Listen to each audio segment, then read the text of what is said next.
மாபலுடன் காத்துக் கொண்டிருக்கிற கும்பாபிஷேகம் இன்னும் சில மணித்திரையில் நடைபெறுகிறது. தாய்மார்கள்லாம் கோபுர கலசம் தெரியக்கூடிய வகுப்பில் வெற்றி உள்ளது. கும்பாபிஷேகத்தை கலசம் செய்துமாறு கொள்ளப்படுகிறது. தாய்மாரெல்லாம் குளவை போடுமாறு கிராமப்படுகிறது.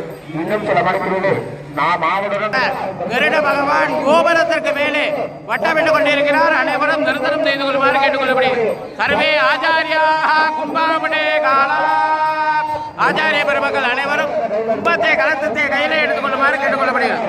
கலசத்தை கையில் எடுத்துங்க. மகா கும்பாபிஷே சம்பிரோஷணமானது நடைபெறுகிறது. பெருமாளுக்கு சம்பிரோஷணம். ஓம் நாராயணாய வித்மஹே வாசுதேவாய தீமஹி தன்னோ விஷ்ணு பிரச்சோதயாத். நமது பூமி நீலாஜ பாருங்க, கிட்டக்க எப்படி கருடன் வராரு பாருங்க. இந்த பாருங்க. ஓம் பூமி நீலாபமேதாய ஸ்ரீ